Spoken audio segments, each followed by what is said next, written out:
வணக்கம். நான் டாக்டர் மீனாட்சி பாலசுப்ரமணியன், மகப்பேறு மருத்துவர் ஃப்ரம் கிரியா விமென்ஸ் கிளினிக் இன் அடையார்.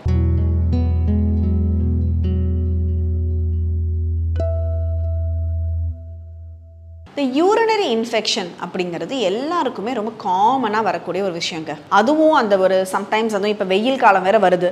இந்த நேரத்தில் அந்த ஒரு எரிச்சல், யூரின் போகும்போது வர எரிச்சலும் இல்லை அந்த ஒரு வலியும் ஒரு நரக வேதனையை கொடுக்கறதுங்கிறது எப்போவாவது ஒரு நேரத்தில் அனுபவிக்கிறது தான். ஸோ இந்த யூரினரி இன்ஃபெக்ஷனுங்கிறத அடிக்கடி வராமல் நம்ம எப்படி ப்ரிவெண்ட் பண்ணலாம் அப்படிங்கிறத பற்றி ஒரு சின்ன சின்ன டிப்ஸ் நான் உங்களுக்கு இந்த வீடியோவில் கொடுக்குறேன். ஹைட்ரேஷன் தாங்க முக்கியம். Hydration is the king. நீங்கள் எவ்வளோ தண்ணி குடிக்கிறீங்களோ அவ்வளோ நீங்கள் யூரினரி இன்ஃபெக்ஷன் வராமல் இருக்கிறத தடுக்கிறது ரொம்பவே சிம்பிள். குறைஞ்சது 2.5 3 லிட்டர் தண்ணி குடிக்கிறது முக்கியம். ஆனால் இந்த தண்ணி குடிக்கிறது எப்படி நம்ம குடிக்கிறோம் அப்படிங்கிறது அதை விட ரொம்ப முக்கியம்.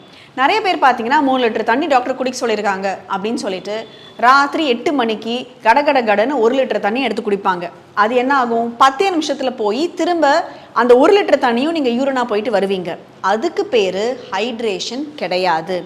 நீங்கள் உங்கள் உடம்புல கொஞ்சம் கொஞ்சமாக அந்த ஒரு தண்ணி குடிச்சிட்டே இருக்கும் பொழுது தான் அது நம்மளோட பிளட்டில் போய் கிட்னியில் போய் நம்மளுக்கு அது ஒரு ஹைட்ரேட் பண்ணும். ஸோ ரெகுலர் இன்டர்வெல்லில் கொஞ்சம் தண்ணி குடிக்கணுமே தவிர 3 லிட்டர் தண்ணி குடிக்க சொல்லியிருக்காங்கன்ட்டு வெளியில் எங்கேயாவது போயிட்டு கடன்னு 2 லிட்டர் தண்ணி குடிச்சிங்கன்னா அது எல்லாம் உடனே யூரினாக போய் நம்ம உடம்புல தங்கவே தங்காது.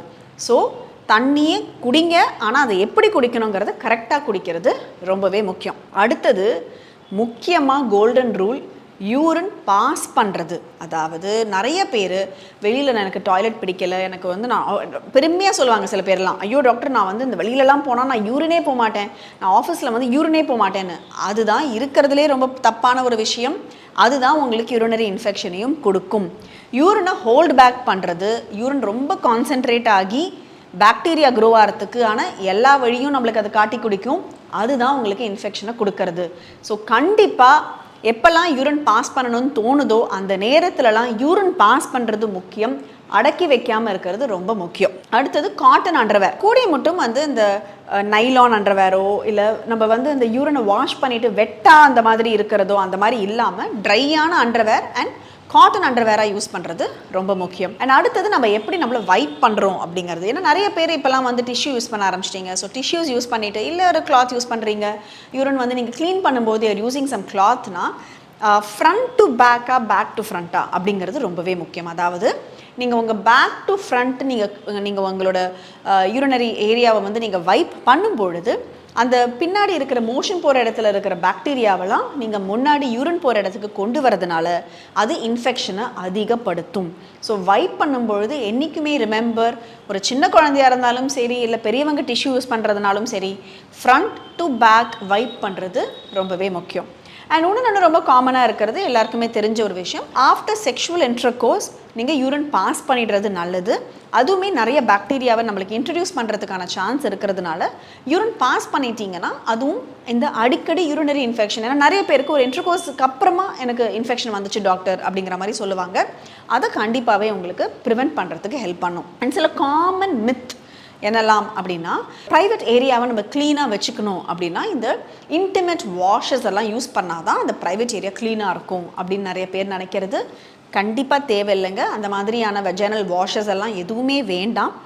யூஸ்வலாக நீங்கள் குளிக்கும் பொழுது சோப் போட்டு வாஷ் பண்ணிவிட்டு மற்ற நேரத்துலலாம் ரெகுலர் வாட்டர் போட்டு வாஷ் பண்ணிங்கனாலே க்ளீனாக இருக்கும். இந்த மாதிரியான வாஷஸ் தேவையில்லை. இல்லை சில பேர் பார்த்தீங்கன்னா இந்த பக்கம் எக்ஸசிவாக சோப் போடுவாங்க. ஒரு வாட்டியும் வாஷ் பண்ணும்பொழுதும் நம்ம சோப் போட்டு வாஷ் பண்ணணும், அப்போ தான் எனக்கு அப்படியே க்ளீனாக இருக்குது டாக்டர் அப்படிங்கிற மாதிரி நினைப்பாங்க. அதுவுமே தேவை கிடையாது. அப்போ என்ன ஆகும்னா நம்மளுக்கு அந்த நல்ல பாக்டீரியா அதெல்லாம் கம்ப்ளீட்டாக வைப் ஆகி நம்மளுக்கு கெட்ட பாக்டீரியா வரதுக்கான சான்ஸ் எல்லாத்தையுமே கொடுக்கும். ஸோ அதுவுமே தேவை கிடையாது. Make sure your washing only with soap once or twice when you're having a bath. மற்ற நேரத்துலலாம் water is going to be more than sufficient. And நிறைய பேர் அந்த ஒரு க்ளீனாக இருக்கணும் அப்படிங்கிறதுக்காக இந்த டெட்டால்லாம் போட்டு they will wash their clothes இல்லை அண்டர் கார்மெண்ட்ஸ். அதெல்லாமே நம்மளுக்கு நல்ல பாக்டீரியாவெல்லாம் நம்மளுக்கு கில் பண்ணுறதுக்கான எல்லா சான்ஸுமே இருக்குது. ஸோ வெயில்னு வந்துட்டாலே இந்த யூரினரி இன்ஃபெக்ஷன் கூடவே நம்மளுக்கு கிளினிக்கில் டெய்லி அவ்வளோ பேஷண்ட்ஸ் பார்க்குறோம். ஸோ இதெல்லாம் ஆனால் ரொம்ப சிம்பிளாக இப்போ நான் சொன்னதெல்லாம் வச்சு கண்டிப்பாக உங்களால் அவாய்ட் பண்ண முடியும். நல்ல தண்ணி குடிச்சிங்கனாலே இந்த யூரினரி இன்ஃபெக்ஷனை கண்டிப்பாக உங்களால் ப்ரிவெண்ட் பண்ண முடியும்.